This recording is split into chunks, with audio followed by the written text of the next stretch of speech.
Hi hello ನಮಸ್ತೆ friends, ನಾ ಇವತ್ತು ಈ ವಿಡಿಯೋದಲ್ಲಿ ಲೈಫ್ ಸರ್ಟಿಫಿಕೇಟ್ ಅನ್ನು ಹೇಗೆ ನಮ್ಮ ಮೊಬೈಲ್ ಮೂಲಕವೇ ಸಬ್ಮಿಟ್ ಮಾಡಿಕೊಳ್ಳಬಹುದು ಎನ್ನುವುದರ ಮಾಹಿತಿಯನ್ನು ಈ ವಿಡಿಯೋದಲ್ಲಿ ತಿಳಿದುಕೊಳ್ಳೋಣ.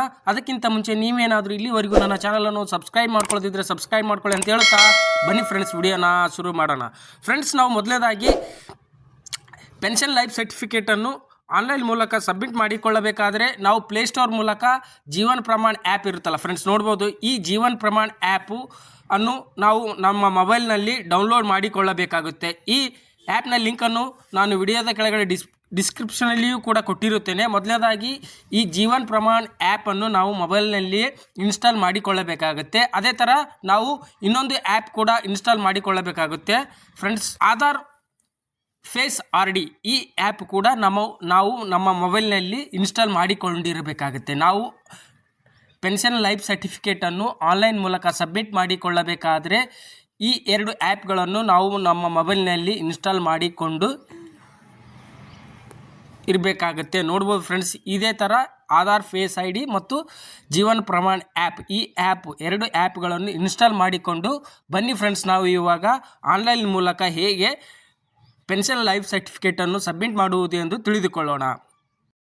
ಫ್ರೆಂಡ್ಸ್, ನೋಡ್ಬೋದು ಇಲ್ಲಿ ನಾವು ಮೊದಲನೇದಾಗಿ ಜೀವನ್ ಪ್ರಮಾಣ್ ಆ್ಯಪ್ ಅನ್ನು ಓಪನ್ ಮಾಡ್ಕೋಬೇಕಾಗುತ್ತೆ. ನೋಡ್ಬೋದು, ನಾನು ಇವಾಗ ಜೀವನ್ ಪ್ರಮಾಣ್ ಆ್ಯಪ್ ಇದೆಲ್ಲ ಅದನ್ನು ಓಪನ್ ಮಾಡುತ್ತಿದ್ದೇನೆ. ಇದೇ ತರ ನೀವು ಕೂಡ ನಿಮ್ಮ ಮೊಬೈಲ್ನಲ್ಲಿ ಓಪನ್ ಮಾಡಿಕೊಂಡ ಮೇಲೆ ನೋಡ್ಬೋದು ಫ್ರೆಂಡ್ಸ್, ಇಲ್ಲಿ ಮೊದಲನೇದಾಗಿ ನಮ್ಮ ಆಧಾರ್ ಕಾರ್ಡ್ ನಂಬರ್ ಮತ್ತು ಮೊಬೈಲ್ ನಂಬರ್ ಹಾಕಿ ಸಬ್ಮಿಟ್ ಕೊಡಬೇಕಾಗುತ್ತೆ. ಅದೇ ತರ ಬನ್ನಿ ಫ್ರೆಂಡ್ಸ್, ನಾವು ಇವಾಗ ನಮ್ಮ ಆಧಾರ್ ಕಾರ್ಡ್ ನಂಬರ್ ಮತ್ತು ಮೊಬೈಲ್ ನಂಬರ್ ಎಂಟ್ರಿ ಮಾಡಿ ಸಬ್ಮಿಟ್ ಕೊಡೋಣ. ಓಕೆ ಫ್ರೆಂಡ್ಸ್, ನೋಡ್ಬೋದು ನಾನು ಇವಾಗ ನನ್ನ ಆಧಾರ್ ಕಾರ್ಡ್ ನಂಬರ್ ಮತ್ತು ನನ್ನ ಮೊಬೈಲ್ ನಂಬರ್ ಎಂಟ್ರಿ ಮಾಡಿ ಸಬ್ಮಿಟ್ ಕೊಟ್ಟ ಮೇಲೆ ನೋಡ್ಬೋದು ಫ್ರೆಂಡ್ಸ್, ಇಲ್ಲಿ ನಮ್ಮ ಮೊಬೈಲ್ಗೆ ಒಂದು OTP ಬರುತ್ತೆ. ಅದೇ ತರ ನೋಡ್ಬೋದು ಫ್ರೆಂಡ್ಸ್, ನಮ್ಮ ಮೊಬೈಲ್ಗೆ ಬಂದಿರುವ OTP ಯನ್ನು ಇಲ್ಲಿ ಕೆಳಗಡೆ ಎಂಟರ್ OTP ಅಂತಿದೆಯಲ್ಲ ಫ್ರೆಂಡ್ಸ್, ಅಲ್ಲಿ ಹಾಕಿ ಸಬ್ಮಿಟ್ ಕೊಡಬೇಕಾಗುತ್ತೆ. ಬನ್ನಿ ಫ್ರೆಂಡ್ಸ್, ನಾವು ಇವಾಗ ಬಂದಿರುವ OTP ಯನ್ನು ಇಲ್ಲಿ ಹಾಕಿ ಸಬ್ಮಿಟ್ ಅಂತ ಕೊಡೋಣ. ಕೊಟ್ಟ ಮೇಲೆ ನೋಡೋಣ ಫ್ರೆಂಡ್ಸ್ ಮುಂದೆ ಯಾವ ಸ್ಕ್ರೀನ್ ಬರುತ್ತೆ ಅಂತ. ಓಕೆ ಫ್ರೆಂಡ್ಸ್, ನೋಡ್ಬೋದು ನಾವು OTP ಕೊಟ್ಟ ಮೇಲೆ ಇಲ್ಲಿ next screen personal details, pensioner identification details ಹಾಕಬೇಕಾಗುತ್ತೆ. ನೋಡ್ಬೋದು ಫ್ರೆಂಡ್ಸ್, ಇಲ್ಲಿ ಪೆನ್ಷನರ್ ನೇಮು ಮತ್ತು type of pension, organisation type ಮತ್ತು ಡಿಸ್ಟ್ರಿಬ್ಯೂಟರ್ ಏಜೆನ್ಸಿ ಯಾವ ಡೀಟೇಲ್ಸ್ ಬರುತ್ತೆ, ನಿಮ್ಮ ಪೆನ್ಷನ್ ಡೀಟೇಲ್ಸ್ ಇರುತ್ತಲ್ಲ ಎಲ್ಲಾ ಪೆನ್ಷನ್ ಡೀಟೇಲ್ಸ್ ಅನ್ನು ಹಾಕಬೇಕಾಗುತ್ತೆ. ಹಾಕಿದ್ಮೇಲೆ ನೆಕ್ಸ್ಟ್ ನಿಮ್ಮ ಪೆನ್ಷನ್ ಯಾವ ಬ್ಯಾಂಕಿನಲ್ಲಿ ಬರುತ್ತೆ ಆ ಬ್ಯಾಂಕ್ ಅನ್ನು ಸೆಲೆಕ್ಟ್ ಮಾಡಬೇಕಾಗುತ್ತೆ. ಅದೇ ತರ ನೋಡ್ಬೋದು ಫ್ರೆಂಡ್ಸ್, ಇಲ್ಲಿ ನನ್ನ ಪೆನ್ಷನ್ ಐಡೆಂಟಿಫಿಕೇಶನ್ ಡೀಟೇಲ್ಸ್ ಅನ್ನ ಹಾಕಿದ್ಮೇಲೆ ಇಲ್ಲಿ ಕೆಳಗಡೆ PPO ನಂಬರ್ ಬರುತ್ತೆ ಫ್ರೆಂಡ್ಸ್. ನೋಡಬಹುದು ನಮ್ಮ PPO ನಂಬರ್ ಬರುತ್ತಲ್ಲ, ಪೆನ್ಷನರ್ PPO ನಂಬರ್ ಇರುತ್ತಲ್ಲ, ಆ ನಂಬರ್ ಅನ್ನು ಇಲ್ಲಿ ಎಂಟ್ರಿ ಮಾಡಬೇಕಾಗುತ್ತೆ. ಬನ್ನಿ ಫ್ರೆಂಡ್ಸ್, ಇವಾಗ PPO ನಂಬರ್ ಅನ್ನು ಎಂಟ್ರಿ ಮಾಡಿ ಮತ್ತು ಇಲ್ಲಿ ಕೆಳಗಡೆ ನಮ್ಮ ಬ್ಯಾಂಕ್ ಅಕೌಂಟ್ ನಂಬರ್ ಹಾಕಬೇಕಾಗುತ್ತೆ. ಬನ್ನಿ ಫ್ರೆಂಡ್ಸ್, ನಾವು ಇವಾಗ PPO ನಂಬರ್ ಅನ್ನು ಹಾಕೋಣ. ಅದೇ ತರ ನೋಡಬಹುದು ಫ್ರೆಂಡ್ಸ್, ನಾನು ಇವಾಗ ನನ್ನ PPO ನಂಬರ್ ಹಾಕಿದ್ದೇನೆ. ಅದೇ ತರ ಇಲ್ಲಿ ಕೆಳಗಡೆ ನಮ್ಮ ಬ್ಯಾಂಕ್ ಅಕೌಂಟ್ ನಂಬರ್, ಪೆನ್ಷನ್ ಬರುತ್ತದಲ್ಲ ಆ ಬ್ಯಾಂಕ್ ಅಕೌಂಟ್ ನಂಬರ್ ಅನ್ನು ಇಲ್ಲಿ ಕೆಳಗಡೆ ಹಾಕಬೇಕಾಗುತ್ತೆ. ಬನ್ನಿ ಫ್ರೆಂಡ್ಸ್, ನಾವು ಇವಾಗ PPO ನಂಬರ್ ಹಾಕಿದ ಮೇಲೆ ನಮ್ಮ ಬ್ಯಾಂಕ್ ಅಕೌಂಟ್ ನಂಬರ್ ಅನ್ನು ಆಡ್ ಮಾಡೋಣ.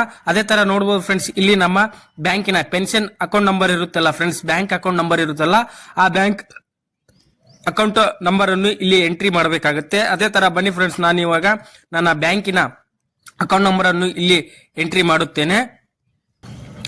ಓಕೆ ಫ್ರೆಂಡ್ಸ್, ನೋಡಬಹುದು ಇವಾಗ ನಾನು ನನ್ನ ಸಂಪೂರ್ಣವಾದ ಡೀಟೇಲ್ಸ್ ಹಾಕಿದ್ದೇನೆ. Type of pension, organisation type, sanction authority, ಇದನ್ನು ಸೆಲೆಕ್ಟ್ ಮಾಡಿದ ಮೇಲೆ ನೋಡಬಹುದು ಫ್ರೆಂಡ್ಸ್, ಇಲ್ಲಿ ಸಬ್ಮಿಟ್ ಕೊಡಬೇಕಾಗುತ್ತೆ. ಸಬ್ಮಿಟ್ ಕೊಟ್ಟ ಮೇಲೆ ನೋಡಬಹುದು ಫ್ರೆಂಡ್ಸ್, ಇಲ್ಲಿ ನೆಕ್ಸ್ಟ್ ಸ್ಕ್ರೀನ್ ಬರುತ್ತೆ. ನೆಕ್ಸ್ಟ್ ಸ್ಕ್ರೀನ್ ಅಲ್ಲಿ ನಮ್ಮ ಇನ್ಫಾರ್ಮೇಶನ್ ಸರಿ ಇದೆಯೋ ಅಥವಾ ಇಲ್ಲವೋ ಎಂದು ಚೆಕ್ ಮಾಡಿಕೊಳ್ಳಬೇಕಾಗುತ್ತೆ. Name, family, type of pension, organisation code, sanction authority, distribution agency, PPO number, bank account number, ಇದೆಲ್ಲ ಸೆಲೆಕ್ಟ್ ಮಾಡಿದ್ಮೇಲೆ ಇಲ್ಲಿ ಕೆಳಗಡೆ ಎರಡು ಚೆಕ್ ಬಾಕ್ಸ್ ಇದೆ ಫ್ರೆಂಡ್ಸ್, ಅದನ್ನು ಸೆಲೆಕ್ಟ್ ಮಾಡಿಕೊಂಡು ಇಲ್ಲಿ ಕೆಳಗಡೆ ಸಬ್ಮಿಟ್ ಅಂತ ಇದೆಯಲ್ಲ ಫ್ರೆಂಡ್ಸ್, ಅದನ್ನು ಕೊಡಬೇಕಾಗುತ್ತೆ. ಬನ್ನಿ ಫ್ರೆಂಡ್ಸ್, ನಾವು ಇವಾಗ ಸಬ್ಮಿಟ್ ಅಂತ ಕೊಡೋಣ. ಅಂತ ಕೊಟ್ಟ ಮೇಲೆ ನೋಡ್ಬೋದು ಫ್ರೆಂಡ್ಸ್, ನಮಗೆ ಇಲ್ಲಿ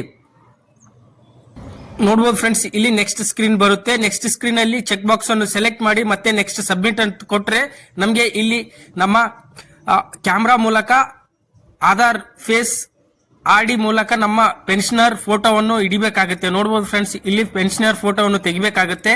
ಇದೇ ತರ ನೀವು ಕೂಡ ನಿಮ್ಮ ಮೊಬೈಲ್ ನಲ್ಲಿ ಪೆನ್ಷನರ್ ಫೋಟೋವನ್ನು ತೆಗೆದು ನಿಮ್ಮ ಪೆನ್ಷನರ್ ಲೈಫ್ ಸರ್ಟಿಫಿಕೇಟ್ ಅನ್ನು ನಿಮ್ಮ ಮೊಬೈಲ್ ನಲ್ಲಿ ಈ ರೀತಿಯಾಗಿ ಸಬ್ಮಿಟ್ ಮಾಡಿಕೊಳ್ಳಬೇಕಾಗುತ್ತೆ. ಬನ್ನಿ ಫ್ರೆಂಡ್ಸ್, ನೋಡಬಹುದು ಇಲ್ಲಿ pensioner photo capture time out ಆಯಿತು. ಅದೇ ತರ ನೆಕ್ಸ್ಟ್ ಸಬ್ಮಿಟ್ ಕೊಡೋಣ. ನೋಡಬಹುದು ಫ್ರೆಂಡ್ಸ್, ಇದೇ ತರ ನೀವು ಕೂಡ ನಿಮ್ಮ ಮೊಬೈಲ್ ನಲ್ಲಿ ಪೆನ್ಷನರ್ ಫೋಟೋವನ್ನು ಹಿಡಿಯಬೇಕಾಗುತ್ತೆ. ಅದೇ ತರ ನೋಡೋದು ಫ್ರೆಂಡ್ಸ್, ಇಲ್ಲಿ ನಮ್ಮ ಪೆನ್ಷನರ್ ಫೋಟೋ ಸಬ್ಮಿಟ್ ಆದ ಮೇಲೆ ನೋಡೋಣ ಫ್ರೆಂಡ್ಸ್, ಲೈಫ್ ಸರ್ಟಿಫಿಕೇಟ್ ಸಬ್ಮಿಟ್ ಆಗುತ್ತದೋ ಅಥವಾ ಇಲ್ಲವೋ ಎಂದು.